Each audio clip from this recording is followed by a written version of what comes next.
warahmatullahi wabarakatuh. Selamat datang semuanya. Baik untuk viewers dan juga teman-teman yang udah hadir di video kita kali ini. Oke, dalam video kali ini kita akan membahas tentang perencanaan, pengorganisasian, dan revisi pesan bisnis.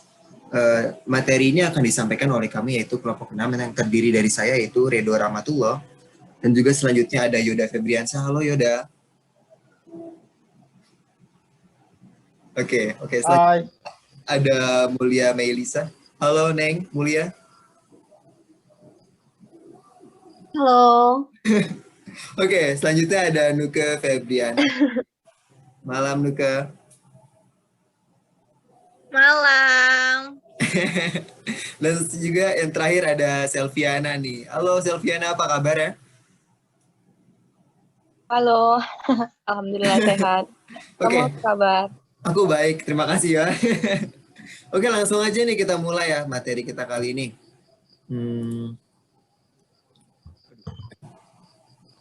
Agar pesan bisnis efektif, diperlukan pemahaman terhadap proses penyusunan pesan bisnis. Proses penyusunan pesan bisnis bersifat fleksibel, tidak ada proses penyusunan pesan bisnis yang terbaik. Walaupun demikian, sejumlah langkah umum dalam penyusunan pesan bisnis yang efektif perlu diperhatikan. Penyusunan pesan-pesan bisnis meliputi 3 komposisi, yaitu yang pertama ada perencanaan, kemudian yang kedua ada pengorganisasian, dan juga yang terakhir ada revisi. 3 komposisi berikut akan dijelaskan oleh teman-teman saya berikut ini. Yang pertama itu ada Yoda. Saya persilakan Yoda untuk memberikan materinya mengenai perencanaan. Oke, perkenalkan nama saya Yoda Febriansyah. Saya akan menjelaskan tentang perencanaan. Perencanaan sendiri adalah proses di mana kita merencanakan apa sih yang akan kita komunikasikan kepada orang-orang yang ingin kita sampaikan informasi tersebut. Yang pertama, menentukan tujuan. Tujuan yang jelas dapat membantu mengarahkan Anda mencapai tujuan yang dikehendaki. Di samping itu, penentuan tujuan yang jelas bagi suatu organisasi akan membantu proses pengambilan keputusan yang mencapai antara lain.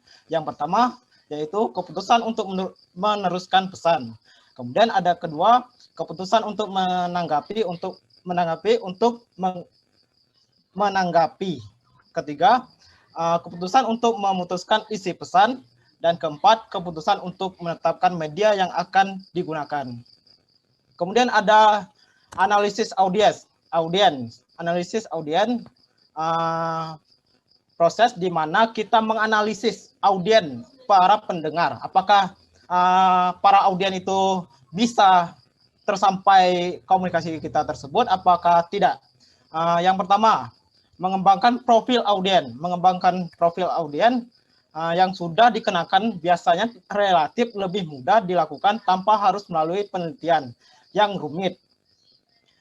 Demikian juga reaksi atas pesan yang dikirim kepada orang yang sudah dikenal yang pada umumnya dapat diperkirakan. Contohnya, audiens yang sudah dikenal atasan, rekan sekerja, pelanggan lama, dan pemasok lama.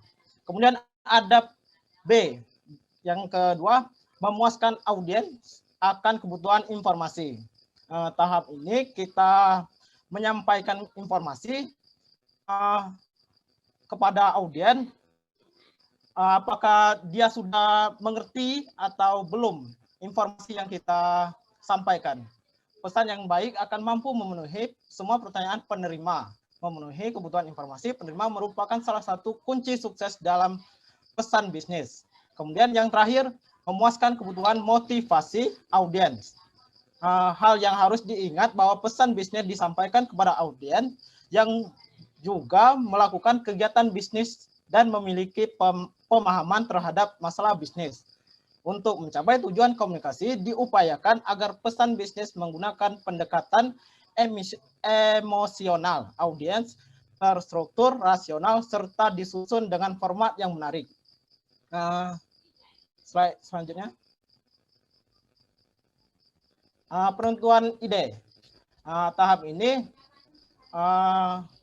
kita menentukan ide apa yang kita untuk kita sampaikan kepada audiens. Tahap ini kita terbagi menjadi terbagi menjadi dua teknik. Yang pertama teknik curah pendapatan dan yang kedua seleksi saluran dan media. Teknik curah pendapatan atau brainstorming, teknik ini memberikan keleluasaan pikiran untuk mencapai berbagai kemungkinan, menguji berbagai alternatif dengan mempertimbangkan tujuan, audiensi, dan fakta yang ada. Beberapa teknik curah pendapatan dapat digunakan antara lain yaitu yang pertama store, yang kedua random list, yang ketiga CFR atau conclusion finding recommendation worksheet. Yang keempat pendekatan jurnalistik atau journalistic approach. Yang kelima rantai jawab dan tanya, question and answer can. B. Pembatasan cakupan. Penyajian informasi rutin kepada audiens yang telah dikenal sebaiknya menggunakan kata yang singkat untuk membangkitkan format audiens kepada komunikator dan untuk menghindari perspektif dari audiens yang belum dikenal. Tahap ini kita menerapkan kepada orang-orang yang tidak kita kenal, seperti orang yang berada di jalanan pas kita berselisih. Kemudian ide pokok dari pesan-pesan selebihnya disesuaikan dengan waktu yang ada dan haruslah mudah dimengerti dan diterima oleh audiens. Kemudian seleksi saluran dan media. Pilihan saluran dan media komunikasi sangat tergantung pada sifat pesan, waktu formalitas, dan harapan penerima. Saluran komunikasi terdiri atas saluran komunikasi lisan dan tertulis. Komunikasi lisan sendiri adalah komunikasi yang langsung disampaikan. Kemudian yang tertulis itu yang tercatat seperti koran, berita acara seperti yang ada di Kompas di Google tuh. Mungkin itu saja. Kemudian masing-masing saluran memiliki beberapa jenis media. Media yang dimaksud di sini adalah alat atau sarana yang digunakan untuk memindahkan pesan dari pengirim kepada penerima. Tahap ini sendiri terbagi menjadi dari seleksi saluran dan media tadi terbagi menjadi dua, yaitu saluran komunikasi lisan yang saya sampaikan tadi. Kemudian yang kedua adalah saluran komunikasi tertulis. Slide selanjutnya. Oke, makasih Yoda untuk materi mengenai perencanaan. Saya mau langsung ke mana ya? Ke Nuka dulu deh. Oke, Nuka. Halo Nuka. Ya. Oke, boleh jelasin kepada viewers kita nih mengenai pengorganisasian itu apa sih? Gitu. Oke, Nuka. Baiklah. Oke, thank you Nuka. Silakan waktunya. Baiklah. Di sini saya akan menjelaskan tentang pengorganisasian. Setelah tahap perencanaan yang telah dijelaskan oleh Yoda, selanjutnya kita masuk ke pengorganisasian, di mana ide atau gagasan dituangkan dalam pesan tertulis. Pengorganisasian dan penyusunan dokumen dimulai dari penyusunan kata-kata, kalimat, paragraf, serta memilih ilustrasi yang akan digunakan untuk mendukung ide atau gagasan. Yang pertama yaitu mengorganisasikan pesan-pesan. Dengan mengatur ide-ide secara logis, berurutan, dan tidak bertele-tele, ide yang disampaikan akan dapat memuaskan kebutuhan informasi, motivasi, maupun praktis bagi audiens. Mengorganisasi pesan-pesan secara baik adalah suatu keharusan dan menjadi tantangan bagi komunikator. Hal yang perlu diperhatikan dalam mengorganisasi pesan-pesan yang baik, yaitu yang pertama, subjek dan tujuan harus jelas. Yang kedua, semua informasi harus berhubungan dengan subjek dan tujuan. Yang ketiga, ide-ide harus dikelompokkan dan disajikan dengan cara yang logis. Dan yang keempat, semua informasi yang penting harus sudah tercakup. Slide selanjutnya. Yang kedua, yaitu mengorganisasikan pesan-pesan melalui outline. Yang pertama, mendefinisikan dan mengelompokkan ide-ide. Apabila menyusun pesan yang panjang dan kompleks, outline sangat diperlukan. Outline akan membantu memvisualisasikan hubungan antara bagian yang satu dengan bagian yang lainnya. Susunan outline secara garis besar dapat digolongkan menjadi 3 kelompok. Nah, yang pertama, mulailah dengan ide pokok. Ide pokok akan membantu kita dalam menetapkan tujuan dan strategi umum dari suatu pesan. Yang kedua, nyatakan poin-poin pendukung yang penting. Poin-poin pendukung akan memperkuat tentang ide-ide pokok yang kita tentukan. Yang ketiga, ilustrasi dengan bukti-bukti. Memberikan ilustrasi dengan mengemukakan bukti-bukti yang berhasil dikumpulkan. Semakin banyak bukti-bukti yang disajikan, outline yang dibuat akan menjadi semakin baik. Yang kedua, yaitu menentukan urutan dengan rencana organisasional. Untuk dapat menentukan urutannya, ada 2 pendekatan, yaitu yang pertama pendekatan langsung atau deduktif, di mana ide pokok muncul paling awal, kemudian diikuti dengan bukti-bukti pendukungnya. Yang kedua, pendekatan tidak langsung atau induktif, di mana bukti-bukti muncul terlebih dahulu, kemudian diikuti dengan ide pokoknya. Yang ketiga, direct request, di mana direct request dapat berupa surat maupun memo. Bila para audiens akan menjadi tertarik atau memiliki hasrat yang luar biasa, dapat digunakan permintaan langsung atau direct request. Oleh karena itu, permintaan langsung menggunakan pendekatan langsung karena langsung pada poin yang dituju.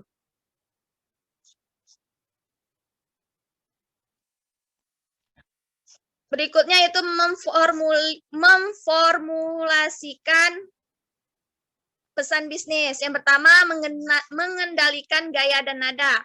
Gaya adalah cara menggunakan kata-kata untuk mencapai nada atau pesan keseluruhan. Gaya dapat diubah-ubah sesuai dengan kondisi suatu peristiwa. Struktur kalimatnya juga disesuaikan dengan sifat pesan dan hubungan dengan penerima.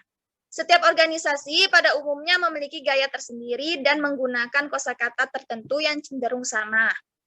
Gaya yang jelas, ringkas, dan benar serta dipadukan dengan norma-norma kelompok organisasi akan mencerminkan suatu organisasi. Komunikasi dikatakan efektif jika memiliki karakteristik yang pertama, courtesy, yaitu sopan santun. Yang kedua, correctness, yaitu tepat atau benar. Yang ketiga, conciseness, yaitu ringkas. Yang empat, clarity and clearness, yaitu jelas. Yang kelima, concreteness, yaitu tepat. Yang keenam, completeness, yaitu lengkap. Yang kedua, mengembangkan paragraf yang logis. Paragraf adalah suatu kesatuan unit pemikiran. Setiap paragraf merupakan bagian penting dari keseluruhan pesan. Pada umumnya, paragraf yang pendek dapat lebih mudah dibaca dan dipahami dibandingkan dengan paragraf yang panjang. Paragraf umumnya memiliki 3 unsur, yaitu kalimat topik, kalimat pendukung topik, dan kalimat peralihan.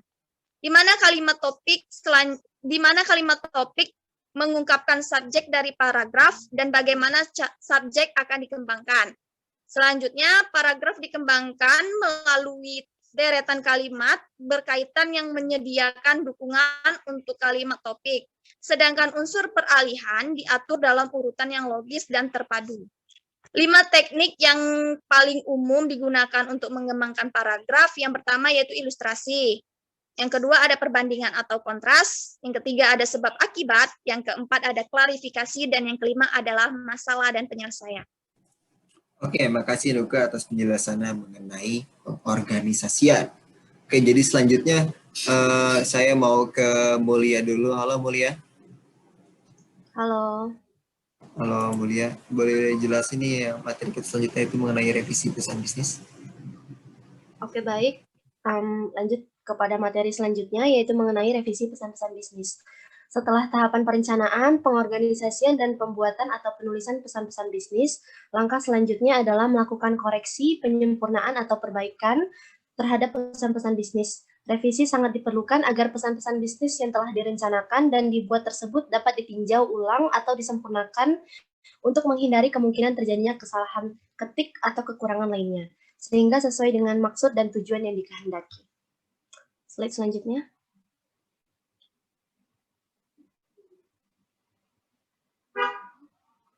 Yang pertama adalah keterampilan merevisi, yaitu pesan-pesan bisnis terbagi menjadi dua. Yang pertama adalah pesan bisnis tertulis dan pesan bisnis yang disampaikan secara lisan. Kedua bentuk pesan-pesan bisnis tersebut memiliki persamaan dan perbedaan dari sisi format penulisan, gaya penulisan atau writing style, maupun cara penyampaiannya.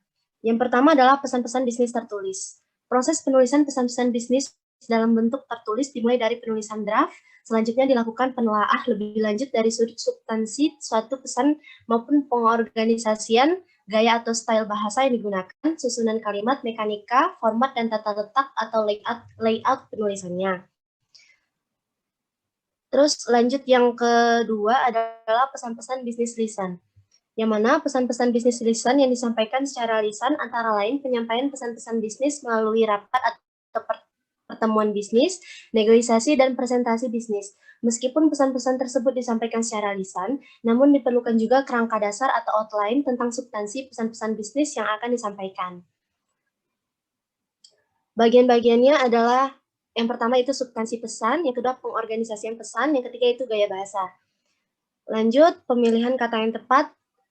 Pemilihan kata adalah penggunaan kata-kata tertentu untuk mencurahkan ide atau pikiran ke dalam sebuah kalimat, agar pesan yang terkandung dalam kalimat yang disampaikan kepada orang lain dengan mudah dapat dimengerti. Anda harus dapat memilih kata-kata dengan sebaik-baiknya. Oleh karena itu, agar maksud komunikasi dapat tercapai, perlu diperhatikan beberapa hal berikut. Yang pertama adalah pilihlah kata yang sudah familiar atau dikenal. Yang kedua yaitu pilihlah kata-kata yang singkat. Dan yang ketiga adalah hindari kata-kata yang bermakna ganda. Lanjut. Membuat kalimat yang efektif. Kalimat merupakan sarana untuk menyampaikan pesan kepada orang lain. Kalimat dapat dibuat untuk memanggil, memarahi, menasihati, menyuruh, dan memperingat seseorang. Juga untuk mengemukakan pendapat dan mengumumkan sesuatu. Agar pesan yang disampaikan dapat dengan mudah dimengerti pembaca, kalimat harus disusun secara efektif. Baik, saya kembalikan kepada moderator. Oke, terima kasih Mulia atas penjelasannya yang luar biasa ya. Oke, saya mau ke narasumber selanjutnya yang tidak kalah luar biasa nih. Ada Selviana. Halo Selviana, selamat malam.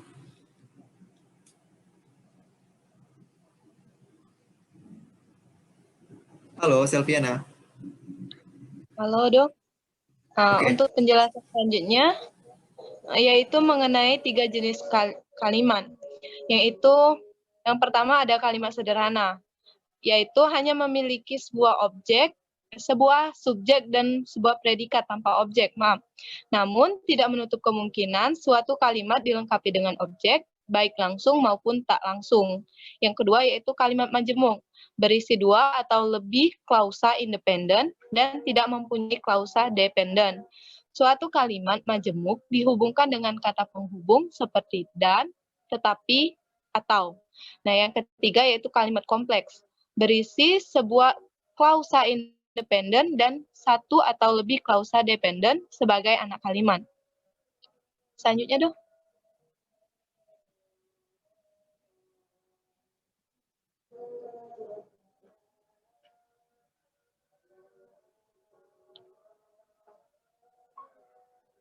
Slide selanjutnya, dong. Belum nampil kan?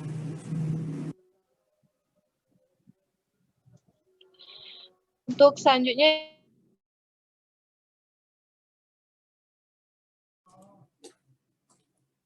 Halo Selviana.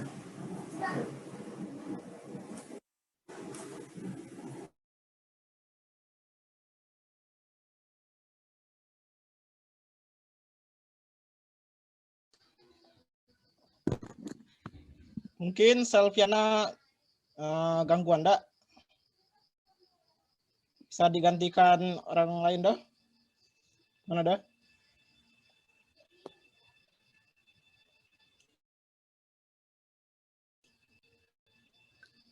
Dihentikan dulu dah. Mulai. ya, dong. Selanjutnya yaitu mengenai cara mengembangkan paragraf. Nah, ada 5 cara pengembangan paragraf. Yang pertama dengan ilustrasi, yaitu pemberian contoh terhadap suatu topik bahasan yang relevan. Akan memberikan gambaran yang lebih jelas dan mudah dipahami oleh audiens. Nah, yang kedua yaitu perbandingan atau persamaan dan perbedaan. Cara pengembangan paragraf ini memerlukan wawasan yang luas bagi penyampai pesan-pesan bisnis. Yang ketiga, pembahasan sebab akibat.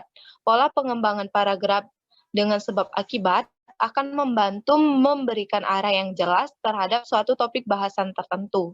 Nah, yang keempat, klasifikasi. Pola pengembangan paragraf dengan pengelompokan ini akan mempermudah pemahaman bagi pengirim pesan maupun penerima pesan. Selain itu, cara pengembangan ini juga menjadikan suatu topik bahasan menjadi lebih terarah dan terfokus. Ya, yang kelima atau yang terakhir, cara pengembangan paragraf yaitu pembahasan pemecahan masalah. Cara pengembangan paragraf ini mampu memberikan latihan analitis yang sangat diperlukan bagi seseorang dalam pengambilan keputusan penting bagi suatu organisasi. Nah, saya kembalikan ke moderator. Oke, terima kasih Selviana atas penjelasannya yang luar biasa juga. Oke, jadi teman-teman itu adalah materi kita mengenai perencanaan, pengorganisasian, dan juga revisi pesan-pesan bisnis. Jadi buat teman-teman mungkin ada yang belum paham atau ingin bertanya mengenai materi kita kali ini, teman-teman bisa tanya di komen bawah, dan juga jangan lupa untuk like dan jangan lupa juga untuk share video kita agar semua teman-teman yang lain juga tahu mengenai perencanaan, pengorganisasian, dan juga revisi pesan-pesan bisnis. Don't forget to like, share, and subscribe this channel.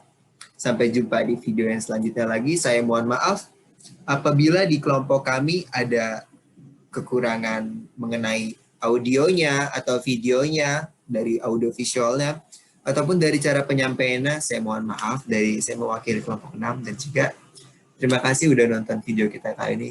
Assalamualaikum warahmatullahi wabarakatuh.